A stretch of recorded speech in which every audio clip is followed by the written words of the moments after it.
అందరికీ నమస్కారం. నా పేరు డాక్టర్ భరణి. నేను కన్సల్టెంట్ పల్మనాలజిస్ట్‌గా శ్రీ హాస్పిటల్ గుంటూరులో చేస్తున్నాను. ఈరోజు మనం సిఓపిడి గురించి తెలుసుకుందాం. అంటే క్రానిక్ అబ్స్ట్రక్టివ్ పల్మనరీ డిసీజ్ దాని గురించి తెలుసుకుందాం.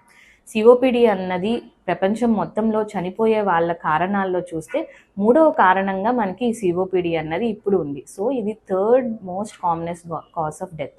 సో ఈ సిఓపిడి గురించి తెలుసుకుని దానిని మనం ఏం జాగ్రత్తలు తీసుకోవాలో ఇప్పుడు చూద్దాం. సిఓపిడిలో మనకి 2 కాంపోనెంట్స్ ఉంటాయండి. ఒకటి మనం ఎంఫసీమా అంటాం, ఇంకొకటి మనం బ్రాంకైటిస్ అంటాం. ఎంఫసీమా అంటే మన ముక్కు నుంచి ఊపిరితిత్తులకి గాలి వెళ్ళే ద్వారాలని ఎయిర్వేస్ అంటాం. వాటి చివరిలో మనకి గ్రేప్స్ లాగా అంటే ద్రాక్ష గుత్తుల్లాగా ఉండేదాన్ని మనం ఆల్వియోలై అంటాం అనమాట. సో ఈ ఎంఫసీమాలో ఏమవుతుందంటే ఆ ఆల్వియోలై యొక్క వాల్స్ అంతా డిస్ట్రాయ్ అయిపోతాయి. సో అలా ద్రాక్ష గుత్తుల్లాగా ఉండాల్సిన ఆల్వియోలై మొత్తం ఒక బెలూన్, ఒక శాక్ లాగా అయిపోతుంది. సో ఈ సిఓపిడి పేషెంట్స్ గాలి తీసుకున్నప్పుడు ఏమవుతుందంటే నార్మల్గా మనకి ఆల్వియోలై అనేది చక్కగా గాలి తీసుకుంటే ఇలా ఎక్స్పాండ్ అవుతూ ఉంటాయి. వీళ్ళకి ఏమవుతుంది అంతా డిస్ట్రాయ్ అయిపోయి అలా ఫిక్స్డ్గా బెలూన్ లాగా ఉండిపోతుంది. సో వాళ్ళు గాలి తీసుకుంటున్న పెద్ద తేడాగా రాదు. సో దానివల్ల వాళ్ళకి బాగా ఇబ్బంది అన్నది తెలుస్తూ ఉంటుంది. ఈ ఆల్వియోలై డిస్ట్రాయ్ అవ్వడం వల్ల ఏమవుతుందంటే మనకి గ్యాస్ ఎక్స్చేంజ్ జరగదు. మనం ఆక్సిజన్ అంటే ప్రాణవాయువు పీలుస్తాము, అది లోపలికి వెళ్ళి మన విషవాయువు అంటే కార్బన్ డైఆక్సైడ్ అన్నది మనం బయటకు వదిలేస్తూ ఉంటాం. సిఓపిడి ఎప్పుడైతే పెరుగుతుందో దాని పెరిగిన తీవ్రతను బట్టి పేషెంట్ కూడా అంతే తీవ్రంగా ఈ ఎఫెక్ట్స్ అన్నవి కనిపిస్తూ ఉంటాయి. సో ఈ ఎంఫసీమా వల్ల ఇది మనకి ఎక్కువ గ్యాస్ డిఫ్యూషన్ అన్నది ప్రాబ్లం వస్తుంది. అండ్ మనం ఇంకోటి అనుకున్నాం, ఈ మన ఎయిర్వేస్ టిప్స్ అంటే బ్రాంకై ఉంటాయండి, ఆ కొసల్లో మనకి వాపు రావడం వల్ల మనకి ఎక్కువగా తెమడ ప్రొడ్యూస్ అవ్వడం అంటే ఉమ్ము ఎక్కువగా రావడం అన్నది జరుగుతుంది. దానివల్ల పేషెంట్స్కి ఎక్కువగా ఇన్ఫెక్షన్స్ అన్నీ వస్తూ ఉంటాయి అన్నమాట సిఓపిడి పేషెంట్స్కి. సో సిఓపిడి పేషెంట్స్కి ఉండే లక్షణాలు ఏంటంటే ముఖ్యంగా విపరీతమైన దగ్గుతో పాటు తెమడ రావడం. ఈ తెమడ రావడం వల్ల వాళ్ళకి తరచుగా ఏదో ఒక రకమైన ఇన్ఫెక్షన్ వస్తూ ఉంటుంది. దీంతో పాటు వాళ్ళకి ఆయాసంగా ఉండడం, ఊపిరి పీల్చుకున్నది వాళ్ళకి సరిపోతున్నట్టు అనిపించదు అనమాట. సో ఆయాసంగా తెలియడము, దానివల్ల కొంతమందిలో పిల్లికూతలు కూడా వస్తూ ఉంటాయి అన్నమాట. సో ఇవి సిఓపిడి పేషెంట్స్కి ఉండే లక్షణాలు. ఇప్పుడు మనం ట్రీట్మెంట్. సో సిఓపిడి ఎందుకు వస్తుంది? ఎక్కువగా సిగరెట్ తాగడం వల్ల వస్తుంది. సో మనకు తెలిసింది ఫస్ట్ సిగరెట్ తాగడం ఖచ్చితంగా మానేయాలి.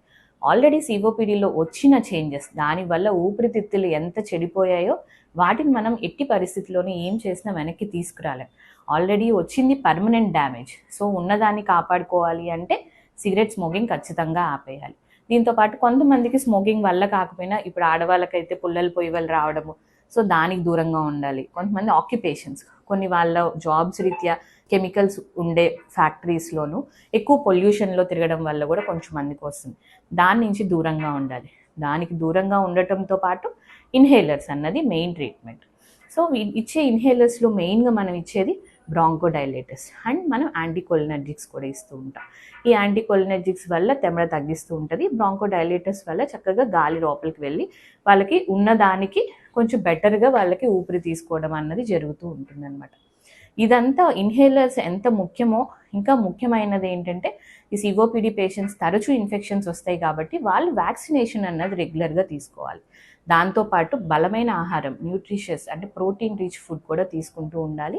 దీనికి ఇంకా ముఖ్యంగా వాళ్ళకి హెల్ప్ చేసేది exercises, pulmonary rehabilitations, breathing exercises అయినా లింబ్ ఎక్సర్సైజ్ అంటే కాళ్ళు చేతులు ఎక్సర్సైజెస్ కూడా చేస్తూ ఉండాలి. సో ఇవి చేస్తూ ఉంటే సిఓపిడి పేషెంట్స్కి వాళ్ళ సిమ్టమ్స్ నుంచి కంట్రోల్తో పాటు మంచి క్వాలిటీ ఆఫ్ లైఫ్ని లీడ్ చేస్తూ ఉంటారు.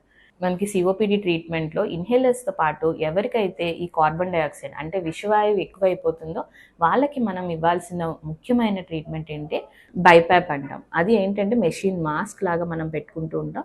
ఆ మెషిన్ ఏం చేస్తుందని ఎక్కువ ప్రెషర్తో మనకి గాలి ఇవ్వడంతో పాటు లోపల ఉన్న కార్బన్ డైఆక్సైడ్ని తీసేస్తుంది.